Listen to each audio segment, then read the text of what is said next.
Can you see it? Can you see it? You're live. All right, let me call Jesse. There it is. Okay, well, I think we're here finally. Had a little bit of a computer glitch tonight, but yeah, we're there, Jesse. Just be sure you turn it on mute and put it back. Okay, so be sure you got it on mute there, Jesse. So this is Wednesday night. This is the last Wednesday of the year 2020, a year that has had many memorable, many forgettable moments and things happen. But hopefully we've gotten through it all, and hopefully things will get better for everybody in 2021. But let's bow our heads. We'll begin with prayer. Okay. Our great God in heaven, we thank you very much for this evening, for the chance to have Bible study. We certainly ask that you would guide and direct all of our thoughts, and as we look at your word and try to understand it better and apply it more in our lives. So we just thank you for this, and certainly the last Bible study we'll be having during this calendar year, but we just thank you so much you've gotten us through this, and we ask for your continued blessing in all that we do. In Jesus Christ's name, amen. To begin with, I wanted to give a little prayer request or prayer update. I'm going to have to get this phone here going. My wife's phone, I never can figure the thing out. There we go. Okay, there we go. Okay, this is an update on Sarah's Ost operation. She had a long operation that I believe about 8 hours, and she was doing the surgery to remove a large cancerous growth in her abdomen. Her surgeon called, said Sarah is fine. She was stable throughout the surgery. They got the tumor out. The organs are fine. Apparently it was not attached. That was a big concern, that it might be attached around some of her blood vessels or nerves or things. She lost some blood but did well. She's on the back. She'll be back in her recovery room in a couple hours. This was posted at 6:17. So certainly just want to thank God for that the operation looks like it went well. It's for Sarah Ost. She's back, of course, at Emory Medical Center in Atlanta. Okay, tonight we are going to begin with the second half of the third king of Israel, a man named Solomon. And most of us probably know Solomon as the son of David, and a man whose rule on the earth, at least his rulership over all of Israel. He was the last king of united Judah and all the tribes of Israel, and his kingdom, his rulership, at least part of it, big part of it, was a type of the millennium and a type of when David is going to be back on his throne and ruling all the tribes of Israel. Now, we ended at the end of chapter 4 last time, but let's skip over to chapter 6. Most of chapter 5 of 1 Kings is simply about gathering materials and the beginning of the building for the temple. What I'm going to look at, though, is this. Let's do it. 1 Kings chapter 6, and let's begin looking at, let's look at verse 1 first. 1 Kings 6 and verse 1, and this basically is an editorial note, probably by Ezra when he edited the Old Testament. It came to pass in the 480th year after the children of Israel were come out of the land of Egypt, in the 4th year of Solomon's reign over Israel, in the month of Ziph, which is the second month, that he began to build the house of the Lord. So it was obviously more than 480 years. What this probably refers to is 480 years when they were actually free and had freedom. It would be after the 40 years of wilderness and a few other things. In this case, so God laid down the conditions, and that's what the rest of the book is about. The rest of this chapter is about. Let's continue on down to verse 13. Well, actually, verse 11. Let's start in verse 11. The word of the Lord came to Solomon, saying, concerning this house which you are building. So it was in the 4th year of Solomon's reign they began to build this house. Solomon was probably 20 years old when he took the throne. He probably died, seems to be at age 60 after having ruled for 40 years. The last part of his reign, of course, was not as spiritually beneficial for him or for the nation of Israel as the first half was. So here he is at about age 24. God tells him, concerning this house which you are building, if you'll walk in my statutes and execute my judgments and keep all my commandments to walk in them, then I'll perform my word with you, which I spoke to your father David. I will dwell among the children of Israel and will not forsake my people. So the promise he's referring to here is the promise of dwelling with them, of living with them. And that happened until the account in Ezekiel chapter 9, where the Spirit of God, symbolizing the throne of God, the presence of God being there, leaves the temple, comes to the eastern gate, then goes to the Mount of Olives, and ascends back to heaven. But let's continue. So God here gave the conditions on which he would dwell among Israel and not forsake them. He also said that if they forsook him and disobeyed him, that he would then leave them. Now, let's go to verse 23. I'm skipping through several things here. We're not going to have time, of course, to do every verse.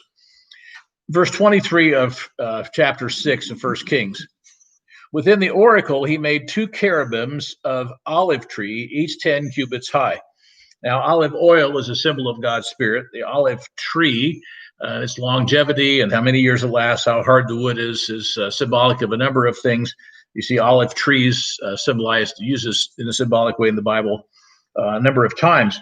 But here, these two cherubims, which looked like great big outspread wings, they were angelic beings that had large wings. These were made out of olive tree wood and then overlaid with gold. Notice that verse. It says it's 2 cherubims of olive tree, each 10 cubits high. A cubit being at least 18 inches, maybe a royal cubit being 20 or 21 inches. So at least 18 feet high, each one of these.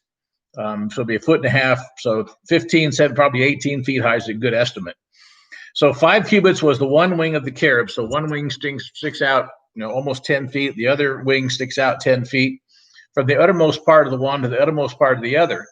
And the other cherub was 10 cubits. Both the cherubim were of one measure and one size. So they were identical in size, and they faced each other with their wings outspread, covering the seat, the mercy seat on top of the Ark of the Covenant. The height of one cherub was 10 cubits, and so it was of the other cherub. So the height and with the wings outspread, that distance was the same as their height. So we set the cherubim within the inner course, and they stretched forth the wings of the cherubims, so that the wing of one touched the one wall, and the wing of the other touched the other wall, and their wings touched one another in the midst of the house. So their wings came out and touched each other in the midst of this room, which was, of course, the Holy of Holies. Now, questions sometimes come up about what are these cherubims, what did they symbolize? I want to go back. Here's a source from the June-July 1986 Good News article called God's Invisible Agents. It says, cherubim are associated with God's throne, either transporting it or carrying out directives from that throne, such as guarding the tree of life after Adam and Eve sinned. Remember, cherubim were placed at the entrance to the Garden of Eden, so no one could enter and partake of the tree of life. Recall that Lucifer is called the anointed cherub, who was assigned to rule on earth. The best description of cherubim is found in Ezekiel chapters 1 and chapter 10. And we don't have time to go through those, but the cherubim, they have the wheels, and they have the animals that face all 4 directions, and the throne of God goes whichever direction it wants to go without having to turn. And they're probably the best descriptions we have of God's throne are in the 1st and the 10th chapter of Ezekiel. It says, these are large, powerful, 4-faced creatures with 4 wings. The seraphim, which are said to be above the throne, seem to be a general resemblance of humans, but are described as having 6 wings. The 4 living creatures of Revelation 4, 6-8 appear to have the combined features of the cherubim and the seraphim. No description of the 24 elders is given in the Bible, but we do have these cherubim that cover the throne of God. And as the article mentions, some feel they actually had 4 wings apiece. 2 of them came out like this, and 2 of them came out like sideways. We'll have to kind of wait and see when God finally lets us know. But let me read what the description here is in Dake's commentary. 2 cherubim of olive wood measuring 10 cubits, 20 foot, 10 inches high, with each wing measuring 5 cubits, 10 foot, 5 inches, making a full wingspan of 20 foot, 10 inches. They were set up in the most holy place, side by side, with the outer wings touching the outside walls and the inner wings touching each other. These were overlaid with gold. So imagine how much gold that must have taken to have overlaid those. Now let's continue on. Solomon built the house. Verse 38 says, in the 11th year, in the month Bul, which is the 8th month, was the house of God finished and all the parts thereof. So it took 7 years to build, from the 4th year of Solomon until the 11th year. So 7 years to build this house of God. It says, so he was 7 years in building it. And chapter 7 is about the fact that Solomon built his own house. It took 13 years, and it was, of course, a very spectacular building, a very spectacular place for him to live, for Solomon himself. Now let's go over to chapter 7 and verse 48. First verse 47 says, Solomon left all the vessels unweighed because they were exceeding many. Now, the vessels of the temple are an interesting study. There was the large bowls, the lavers, there were candlesticks, there were all sorts of things. Some were utensils, some were, of course, used by the priests for when they had the sacrifices they could eat.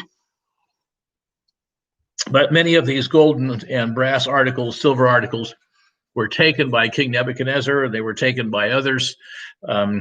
Many were rebuilt or refashioned, maybe even some brought back, because we don't know how many Ezra may have brought back when he brought back some of the vessels of the original temple. That was after 70 years of the captivity was up, and Ezra brought back a number of those to restart when they rebuilt the temple under Joshua and Zerubbabel. Then Ezra came later, and to have the temple itself, the second temple, rebuilt, which was, of course, just a mirror image, a shadow of what Solomon's temple was. But some of these vessels were brought back. Many were simply taken by the Assyrians. They were given to them as bribes. But these bowls and these vessels, it's possible that some that were actually made by Solomon or perhaps by Moses were in the temple in Jerusalem that was sacked by the Romans in 70 AD. And of course, Titus brought many of those vessels back to Rome. And there's even a big engraving on the Arch of Titus that has the 7 candlestick menorah being carried out of the temple in Jerusalem. So we know what that looks like. At any rate, let's continue. Verse 48, Solomon made all the vessels that pertained unto the house of the Lord, the altar of gold, the table of gold, whereupon the showbread was, and the candlesticks of pure gold, 5 on the right side, 5 on the left, and before the oracle with the flowers and the lamps and the tongs of gold. So obviously a lot of gold, a lot of valuable materials in this beautiful building. The bowls and the snuffers and the basins and the spoons and the censers of pure gold and the hinges of gold, both for the doors of the inner house and the most holy place, and for the doors of the house, to wit, the temple. Now, the temple is a type of the church of God. We are now being built into a spiritual temple. But all of this pure gold throughout the Temple of Solomon typifies Christian character, because we are to be refined as gold in the fire. So when this building had all of this gold lining everywhere and gold all over the hinges and the walls and all the engraved flowers and whatever, everything they had, that symbolized the character of gold that God wants to have in his spiritual temple. Remember, the Corinthians mentioned that we are to be tried whether our work is of gold or of silver. And of course, if it's found out to be out of stubble or hay or whatever, then it will simply be burned up. So let's continue. Verse 51. So was ended all the work that King Solomon had made for the house of the Lord. And Solomon brought the things which David his father had dedicated, even the silver, the gold, and the vessels, and he put those among the treasures of the house of God. Now, chapter 8 is a very beautiful chapter, because it is the account of the dedication of the temple. And it is a type. It is not, it is just simply a type or a forerunner of when Jesus Christ returns to the earth.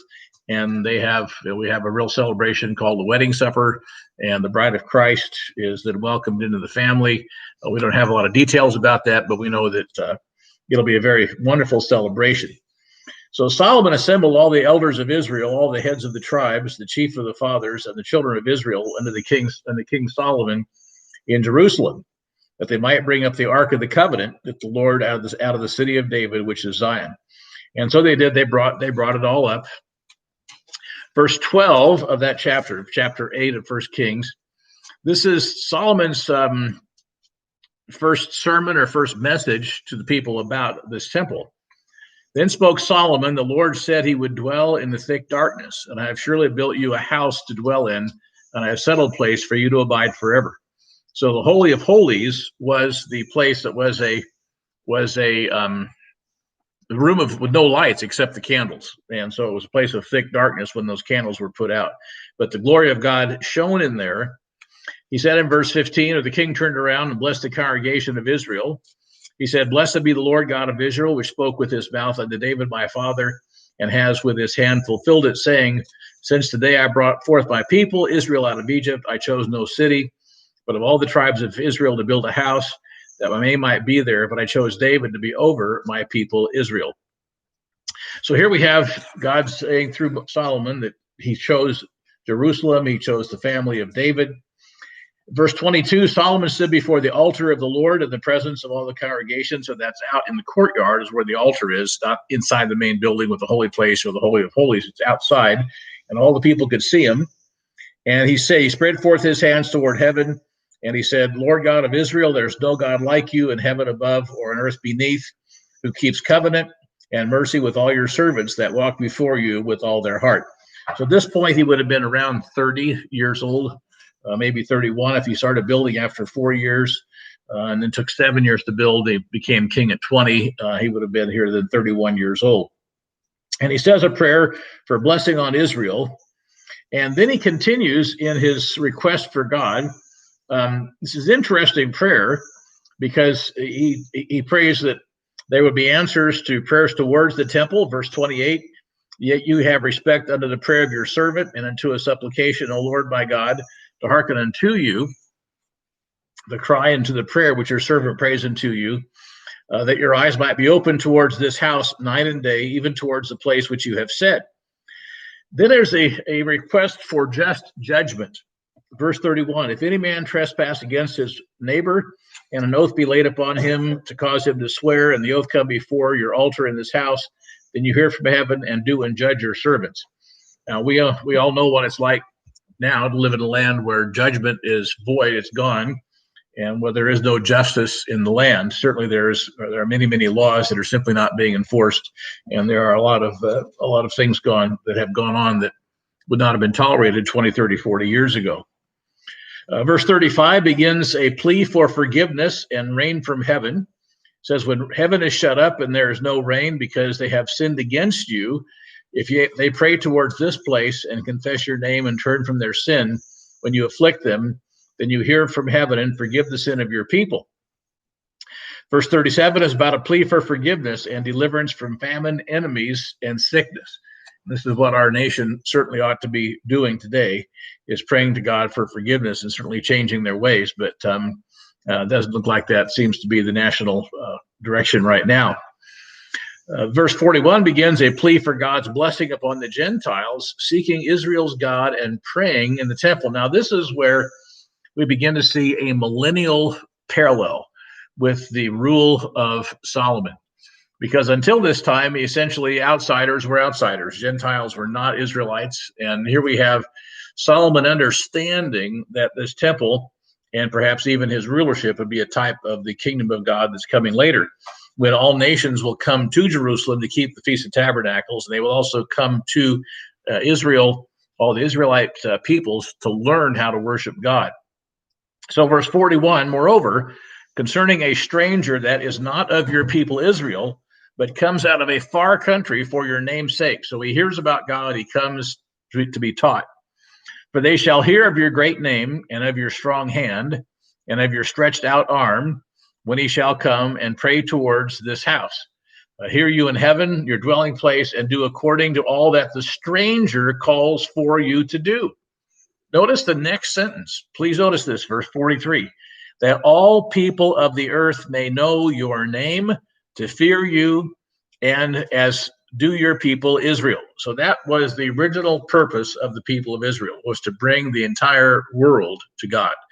And that's why the teaching the truth about the history of the tribes of Israel and the blessings that God has given them because of Abraham's obedience is not something evil or wrong or bad or what they would call racist. It is about the race, the descendants of the people of Abraham, but it is so that all people of the earth can know God, can know his name, and that they may know this house which I have builded is called by your name. So it's part of God's plan to bring all people into the knowledge of the truth and have everyone saved at the right time. But this is the purpose that will be carried out as Jesus Christ has returned, and the new millennial temple described at the end of Ezekiel is built. It will actually fulfill this completely. It was only partially fulfilled during Solomon's time, when the Queen of Sheba and other leaders around the Middle East, what we call the Middle East, came to Solomon to see his wisdom and to ask about how they worshiped God. There's a plea for defense in times of war, a plea to come back from captivity. Then, of course, a little bit later, Solomon blessed Israel, beginning in verse 54. And so it was when Solomon had made an end of praying. This is a wonderful prayer. This entire prayer here in chapter 8 is something to behold and something to think about and to mimic. Verse 50 that says, "Forgive your people that have sinned against you and all their transgressions." And so we have this, just some understanding from Solomon here that's absolutely, I think, applicable today too. "And it was so when Solomon had made an end of praying all his prayer and supplication to the Lord that he arose from before the altar of the Lord, for kneeling on his knees and his hands spread out to heaven. And he stood and blessed all the congregation of Israel with a loud voice, saying, Blessed be the Lord that has given rest unto his people Israel, according to all that he promised. There has not failed one word of all his good promise, which he promised by the hand of Moses, his servant. So our Lord God be with us as he was with our fathers." So here we have the first time that God appears to Solomon. He offered a sacrifice, and then, of course, he had a great big feast. Let's drop down a little bit farther. Verse 65, there was a feast there for 14 days. At that time, Solomon held a feast, and all Israel with him, a great congregation, from the entering of Haman to the river of Egypt. So all over the entire land of Israel, basically, before the Lord our God, 7 days and 7 days, even 14 days. And that was 7 days before, and then the 7 days of the Feast of Tabernacles. So this would have begun, about a few days after trumpets, maybe 6, 7, 8 days, 7 days after trumpets, and then gone on through. They would have had the Day of Atonement in the middle of there, and then they would have had the next 7 days after that 7-day period would have been the Feast of Tabernacles. So they blessed the king and went unto their tents joyful and glad of heart for all the goodness that the Lord had done for David his servant and for all his people. So here we have that God appeared to Solomon in his temple, and now Solomon then has this great prayer to God. He thanks him and asks for all these blessings. There is this feast, which finally culminates in the Feast of Tabernacles, which is a type of the millennium. Teaches us a lot about the millennium and the rule of Christ as we keep that. Then in chapter 9, we have the second appearance of God to Solomon. So this is the second time God appears to him, and again, he confirms the covenant of David.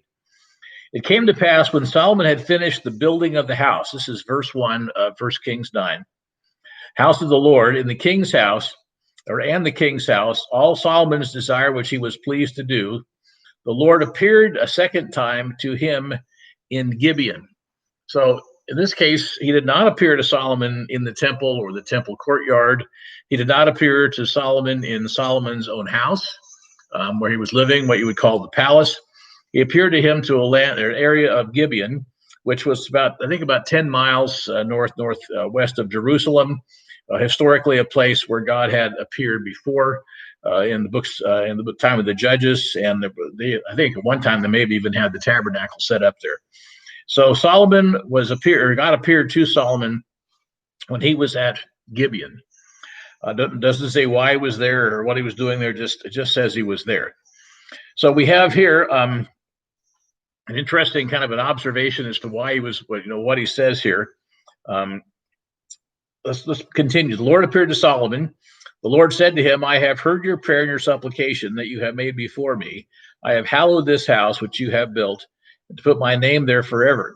And mine eyes and my heart shall be there perpetually." So God says that his eyes and his heart would be perpetually or always in the temple. Notice, "If you'll walk after me, as David your father walked upright of heart," or walked in integrity of heart and in uprightness, "to do according to all that I have commanded you, and will keep my statutes and my judgments, that I will establish the throne of the kingdom of Israel forever, as I promised to David your father, saying, there shall not fail you a man to be upon the throne of Israel." So Israel would have remained one nation, not two, had Solomon been honest and followed everything he committed himself to do. But if you turn at all from following me, you or your children, and will not keep my commandments and my statutes, which I have set before you, but you go and serve other gods and worship them, which of course some people were doing, or would end up doing, but I will cut off Israel out of the land which I have given them, and this house which I have hallowed for my name I will cast out of my sight, and Israel shall be a proverb and a byword among all the people.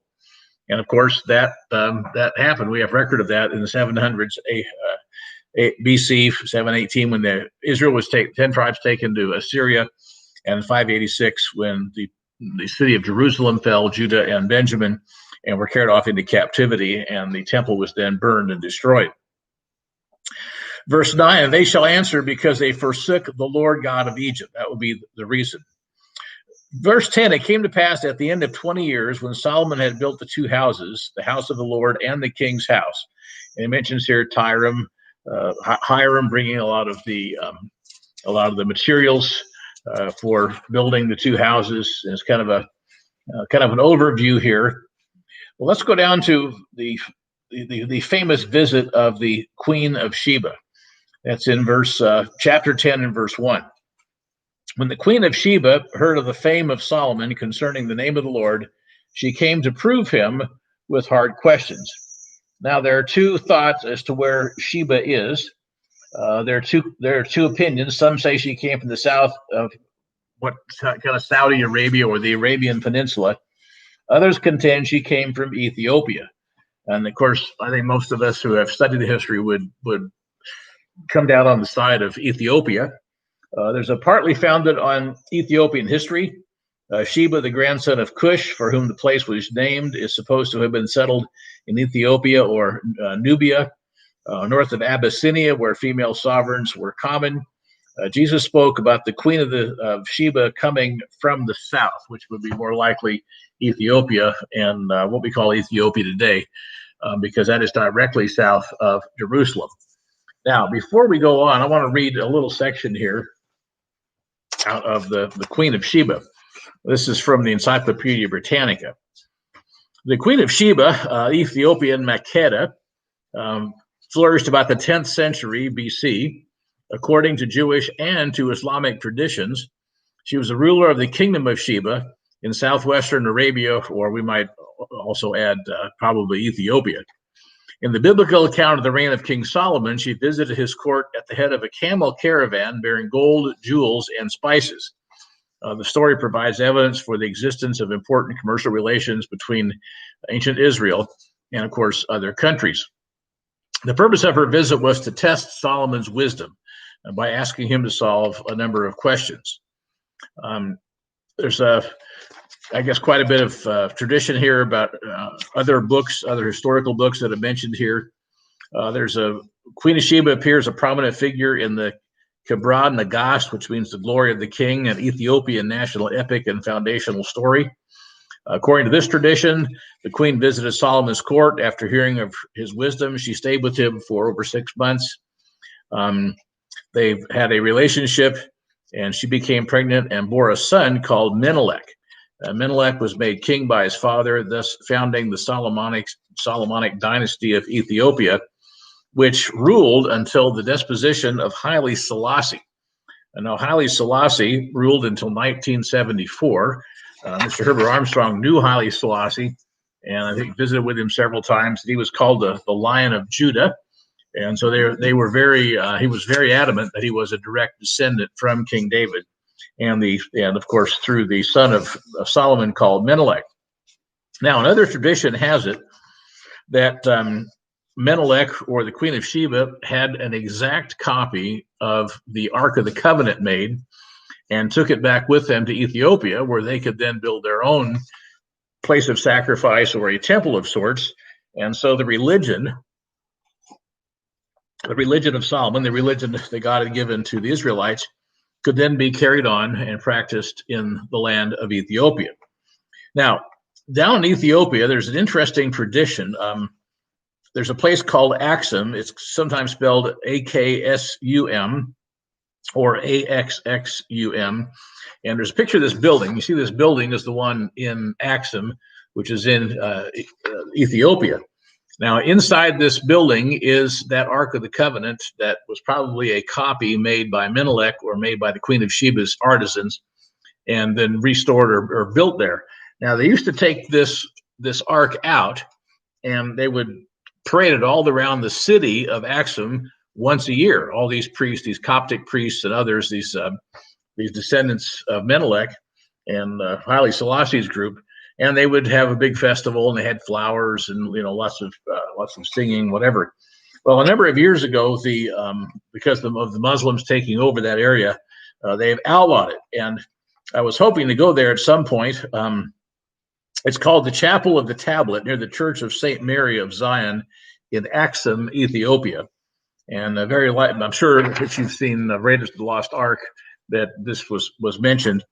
But very likely the box that is in there that's called the Ark of the Covenant is the one that was made by the workmen of the Queen of Sheba and was placed there by Menelik, and of course would have been a national treasure for them down to this time. I hope at some point they make it once again possible for tourists to see it, to view it. They did up until about 20 years ago.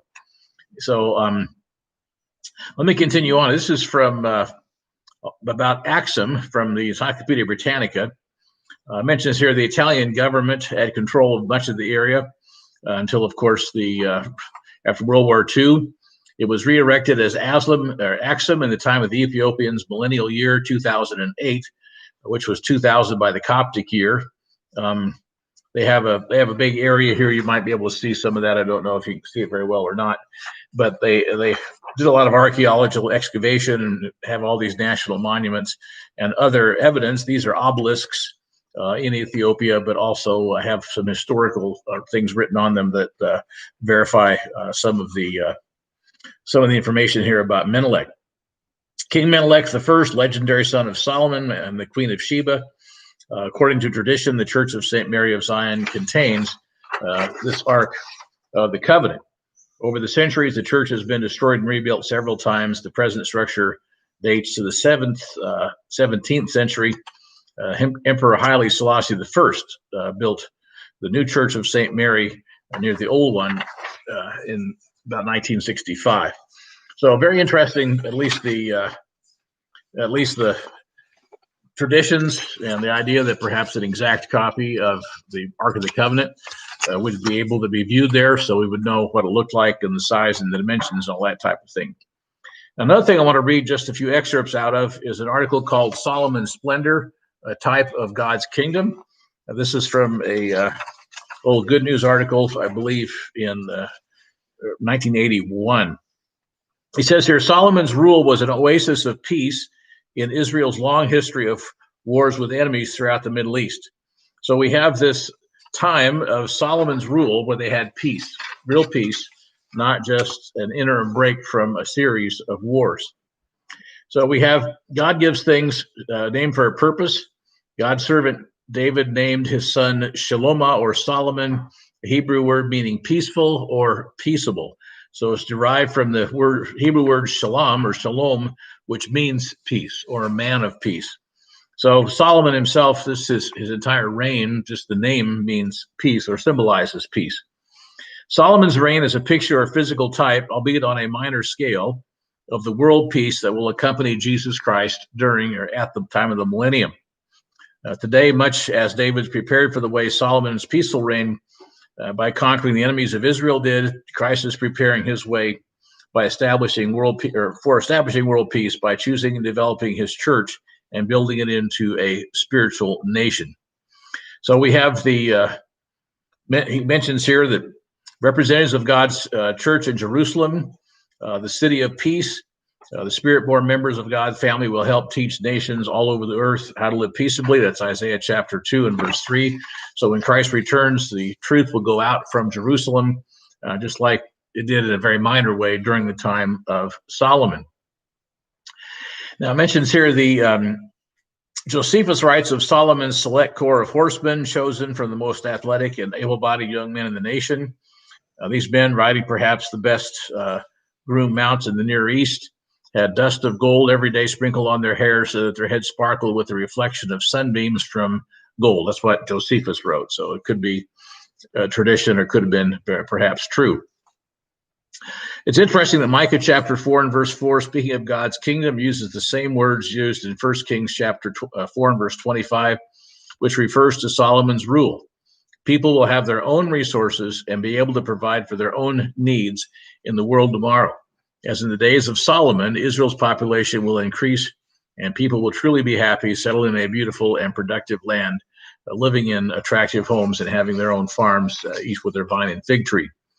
So in this bright and glorious future towards which true Christians look, it is this wonderful world tomorrow that is depicted in God's Feast of Tabernacles. So just because Solomon's influence spread throughout the world, trade, peace basically spread. He spread the knowledge of God or set a good example as a nation that was obeying God. So the Queen of Sheba is one example of what will happen many, many times in the millennium as nations come to Jerusalem and come to the temple of God to try to find out and learn how to worship the true God and then receive his blessings. So Queen of Sheba came and she had lots of precious jewels. Verse 2, she came to Jerusalem with a very great train with camels that bear spices, much gold, precious stones. And when she came to Solomon, she communed with him all that was in her heart. And Solomon told her all her questions. There was not anything hid from the king, which he told her not. So he answered all of her questions. He proved that he had wisdom from God that no other man really had ever had. And she looked around and said she'd never seen a king that had a court and all of the people that went in and out and all the beauty, all the things that went with it. Verse 10, she gave the king 100 talents of gold and spices of very great store, precious stones. So there were, obviously tremendous value there. And it would have been, Jerusalem would have been a place of a lot of wealth and a lot of gold and spices and stones, all during the time of the rule of Solomon. And then we have verse 13, the Queen of Sheba departs. King Solomon gave the Queen of Sheba all her desire, whatever she asked besides that which Solomon gave her of his royal bounty. She turned and went to her own country, she and her servants. So he may have had craftsmen build a copy of the Ark of the Covenant, and she may have taken that home with her. That's just kind of a guess. Who knows where or who made the copy? But certainly tradition has it that it's down, of course, in Axum in Ethiopia. So we have the king made a great throne of ivory, verse 18. So Solomon had a throne that was overlaid with ivory. It was a pure white throne, and certainly would have been very, very beautiful and very fancy.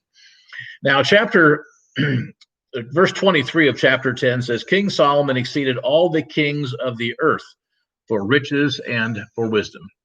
All the kings of the earth. So he was obviously fabulously wise and fabulously wealthy, as were so many that lived in Israel at that time, because that wealth certainly would have been shared with many, many people as they worked hard. And it mentions how many chariots and horsemen and that type of thing he had. But let's drop down to chapter 11. To begin with, it says that Solomon loved God. That's in the first part, chapter 3. It says Solomon loved God. But chapter 11 and verse 1 says, Solomon loved many strange women, together with the daughter of Pharaoh, women of the Moabites, Ammonites, Edomites, Zidonians, and Hittites. This is one of the sadder verses in the Bible, because these women were obviously not dedicated to following God. They brought with them their pagan idols. They brought with them the idols of the lands around them. If you look at verse 7, I think is one of the saddest verses in the Bible. Verse 7, by the way, of chapter 11 is the first place in the Bible where the Mount of Olives is mentioned. And it's mentioned in the context, it says, Solomon built a high place for Chemosh, the abomination of Moab, in the hill that is before Jerusalem. That's meaning to east of Jerusalem. And for Molech, the abomination of the children of Ammon. So this god, whose pagan idol Molech, which they sacrificed children to, burned in the fire, and Chemosh, which also was a pagan god they sacrificed to. That's the first mention of the Mount of Olives, where Jesus Christ ascended to, where he'll return back to in the entire Bible. Let's continue on, going back though to verse 1. It says he loved many strange women. Now, this is outright idolatry, essentially. If we look at the steps in Solomon's fall, in chapter 10, it mentions his wealth and his many weapons. He had weapons to depend on, and maybe he lost depending on God for his protection. He also had these women. They turned his heart from God to outright adultery or idolatry.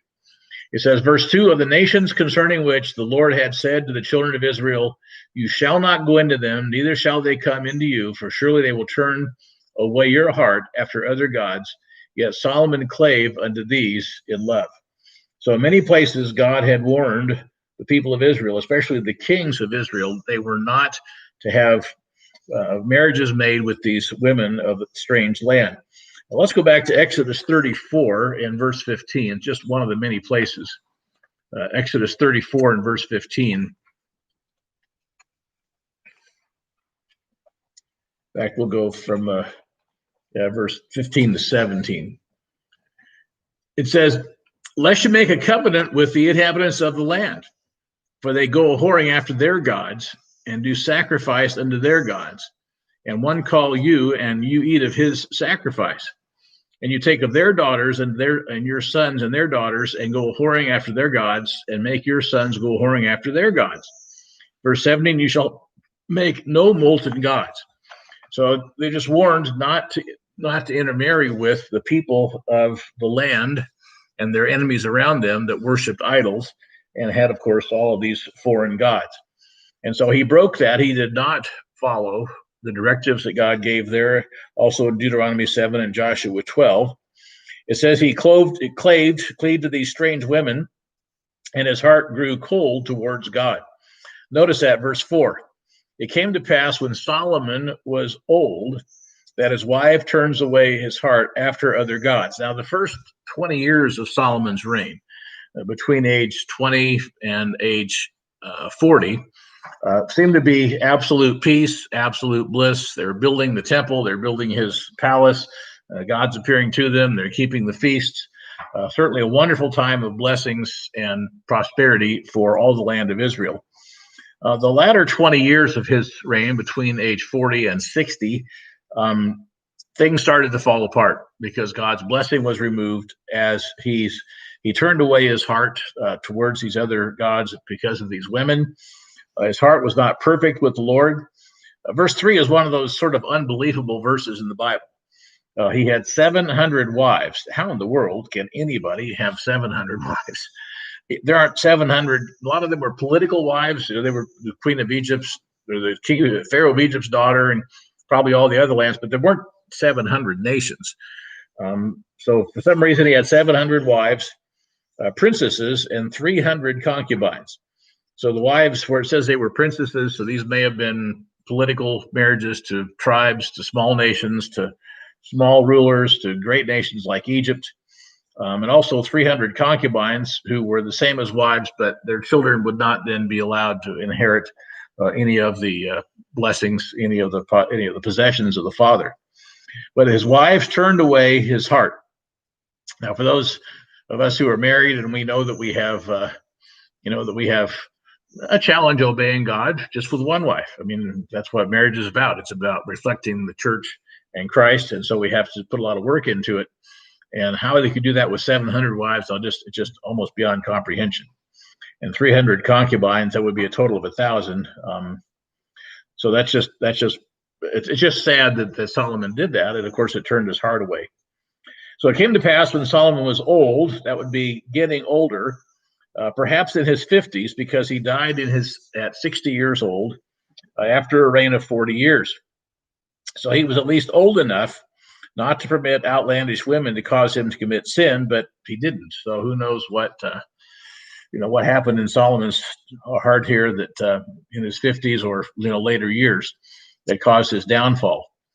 Verse 5, Solomon went after Ashtoreth, the goddess of the Zidonians. Now that's absolute Baal worship. Ashtoreth was a female goddess of Baal. After Milcom, the abomination of the Ammonites. And he did evil in the sight of the Lord. So the evil that he did, of course, was the worshiping of these pagan gods. It was a terrible thing. And he went out not fully after the Lord, as did David his father. And in verse 7, I mentioned, is the first mention of the Mount of Olives in the Bible. Verse 8, likewise he did for all his strange wives, which burnt incense and sacrificed unto their gods. So it's obvious that Solomon should have made sure that they obeyed God, that they did not continue their pagan worship. He should have told them, leave your idols at the door, or probably more likely, he should have told them, go back home. I'm not marrying you. I've already got one wife. And so here we have this sad story, really. Verse 9, the Lord was angry with Solomon because his heart was turned away from the Lord God of Israel, which had appeared unto him twice, and had commanded him concerning this thing, that he should not go after other gods, but he kept not that which the Lord commanded. So twice God appeared to him and confirmed the promises made to David and the covenant that would be kept with Solomon if he was going to continue in this path of obeying God. But of course he didn't. Verse 11, therefore the Lord said unto Solomon, for as much as this is done of you, and you have not kept my covenant. So this is the third time that either God appeared to him or God had a messenger bring this message to him. Which I have commanded you, I will surely rend the kingdom from you and will give it unto your servant. Now, of course, that servant was Jeroboam, and he'll be the next king that we talk about. But he says, notwithstanding, in your days, I will not do it for David your father's sake, but I will rend it out of the hand of your son. Howbeit, I will not rend it away from the kingdom, but will give one tribe to your son for David my servant's sake, and for Jerusalem's sake, which I have chosen. And so we have God telling Solomon, this is the penalty for what you have done. Verse 14, the Lord stirred up an adversary unto Solomon, Hadad the Edomite, and he was of the king's seed in Edom. So we have here some wars that begin. God allows adversaries to be stirred up against Solomon. And we have Hadad fleeing and other Edomites, and some of this begins to kind of give us a background of the story of Rehoboam and Jeroboam. And so we'll get into that next time. But what I want to do with the time we have remaining is look at the reasons, you might say, that the Bible tells us about Solomon and his reign, and of course, what happened to him. Now, let's go over to Proverbs chapter 2 and verse 16. Interesting thing about Solomon, as we mentioned last time, is he wrote Proverbs, Ecclesiastes, and Song of Solomon, and perhaps a number of the Psalms.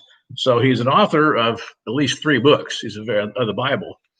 So obviously a man who understood God pretty well, at least was understood a lot of God's teachings very well. In the book of Proverbs, chapter 2 and verse 16,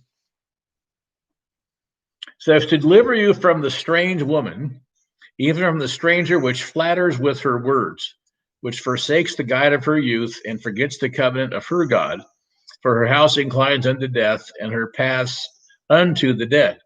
None that go unto her return again, neither take they hold of the paths of life. So here we have this section here to deliver him from the harlot, or its advice about how to be delivered from the harlot or the strange woman. Now, in the next 3 chapters, through chapter 5, maybe even chapter 6, in fact, through chapter 7, so we got the next 5 chapters, we have this theme of this strange woman that we need to be delivered from, that a follower of God has to be delivered from. Now, recall that in Revelation, we have the false church that is symbolized by a woman riding on a horse with a cup of vengeance in her hand. So this can be understood, these next 5 chapters can be understood literally as women who are playing the harlot, who are trying to seduce God's people. But it can also be understood spiritually as the church and false teachings of churches that try to get God's followers away from him. Because strange women is also a type of strange churches or strange church teachings. And if you look at some of these warnings and some of the descriptions of how this false woman acts and talks, it is strikingly like the message of false churches. beginning with flattery. Flattery is often used now even in today's society to try to attract people to, great big churches with all sorts of things going on, and telling everybody that they're already ordained a minister and God has all sorts of special blessings in mind. All they have to do is say certain words or give certain offerings, whatever it might be. Let's continue on down. Let's go to Proverbs chapter 5, where it gets a little more specific. Proverbs chapter 5, we'll begin in verse 3. Well, let's start in verse 1, because verse 3 is important. My son, attend unto my wisdom and bow your ear to my understanding, that you regard discretion. And so this chapter is about understanding. It's about being discreet in judgment and discernment. And learning discernment and discretion are two very important things that we need to teach our youth, and all of us, all of our life, need to strive to understand them. So we may regard discretion, that your lips may keep knowledge. In other words, you don't lose the knowledge that you have. For the lips of a strange woman drop as a honeycomb, and her mouth is smoother than oil. Now, these words also are typical to these words of her mouth is smoother than oil and dropping like a honeycomb are also phrases that are concerned with pagan women and pagan religious things of that time. The other Nokri, a foreign worker, or similar enchanter is also mentioned. So this strange woman is understood in some commentaries as being a woman of a strange religion. But certainly it just means strange here, someone you don't know, you're not familiar with. Verse 4, her end is bitter as wormwood and sharp as a two-edged sword. Her feet go down to death. Her steps take hold on Hades, or the grave. In this case, though, it's Sheol, which is basically a little bit more a place of death, or would be a little bit different than the word Hades, which would be the grave. But what this is really saying is her feet go down to death. Her feet will take you down to, it could be really implying here eternal death. It could mean if you follow these false religions, you could get into the place of eternal death. Not that, continued adultery doesn't sear the conscience, which also is a possible way of getting into the eternal lake of fire. Lest you should ponder the path of life, her ways are movable, that you cannot know them. So very, very, very strong here, prevent you from reflecting on your present conduct and its end, and then getting off the path. So body's saying here, stay on the right path. This woman will try to get you off of it and go on a path that leads to death. Now it goes to the subject of children here with children, but let's continue on. Let's go over to chapter 6 and verse 24. I think we'll have time to finish this part tonight. This is a section of 4 commands for my son. My son, keep your father's commandment. Bind them continually upon your heart. This is verse 20, 21. When you go, it shall lead you when you sleep. Verse 23, for the commandment is a lamp and a law is a light, and the reproofs of instruction are the way of life.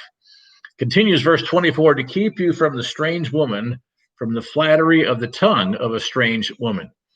So the concept of flattery being a tool to deceive people of the strange woman, which also is, of course, a type of strange religion, the cup of false religion.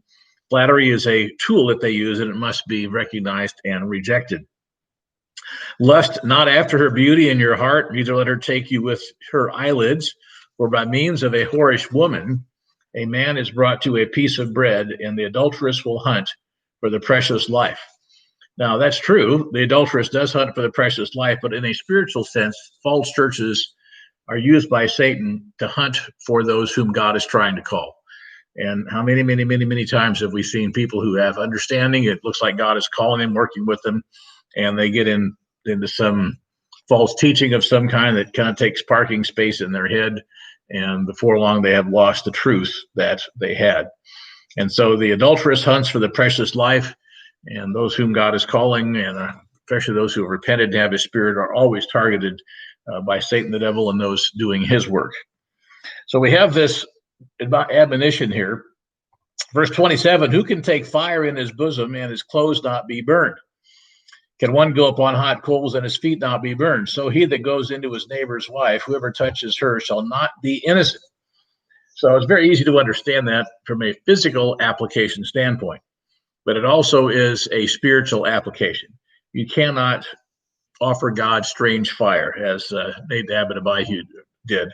You cannot go and have half truth and half falsehood in your religion. You can't take false teachings into your bosom and not be burned by it, because eventually those false teachings will replace the truth. So he that goes to his neighbor's wife, whoever touches her shall not be innocent. So we have to really be very, very careful that we don't dabble in false religion and false ideas, because the warning here in Proverbs is very, very strong. Verse 32, whoever commits adultery with a woman lacks understanding. He that does it destroys his own soul. I don't think Hollywood ever read that verse, leastwise those who write the stories for Hollywood don't, because adultery is a very common part of modern day entertainment, fornication and adultery. But God says very plainly, whoever commits adultery with a woman lacks understanding. He that does it destroys his own soul. So the only way you can really have a spiritual death and destroy your own soul is if this is a spiritual application also, that committing adultery with a false religion, or even in a physical sense, if it's not repented of, really repented of, it is a way of destroying your own soul. Wound and dishonor shall he get, and his reproach shall not be wiped away. For jealousy is the rage of a man, therefore he will not spare in the day of vengeance. Well, God talks about the day of vengeance. God also says his name is jealous. And so if he's calling someone and somehow they get involved with false religion, false ideas, or just outright sin that takes them away, it just says there is a penalty to pay. There's a penalty that's going to be paid. Okay, let's continue on down. He will not regard any ransom, neither will he rest, though you give him. In other words, there's no way to escape from that. Now let's go to chapter 7 and verse 5. This is about wisdom. Verse 5, that they may keep you from strange women and from the stranger which flatters with her words. This is like the fourth time in Proverbs that flattery is used as a tool of false religion or strange women, physical sense, or also in a spiritual sense. For at the window of my house I looked through my casement, and beheld among the simple ones, I discerned among the youths a young man void of understanding. Passing through the street near her corner, she went to the way to her house. In the twilight, in the evening, in the black and dark night, behold, there met him a woman with the attire of a harlot and subtle of heart. So this harlot had her mark of identification. We don't know what it was. It was some sort of attire, some sort of clothing. And even in Judah's time, back in the book of Genesis, it mentions that there was an attire, clothing, whatever it means, of a harlot. At any rate, so she says she catches him. She's subtle of heart. So she has a plan. She's a master deceiver, as false religion is also a master deceiver. Says she's loud and stubborn. Her feet abide not in her house. Now she is without. Now she's in the streets. Now she lies at every corner. So verse 12 says the danger is everywhere. It's something that needs to be pondered and needs to be understood and rejected. So the danger is everywhere.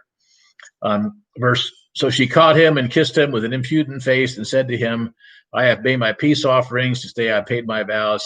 Therefore I have come diligently to seek your face. Now I have found you. That's a bold-faced lie. She didn't know who he was.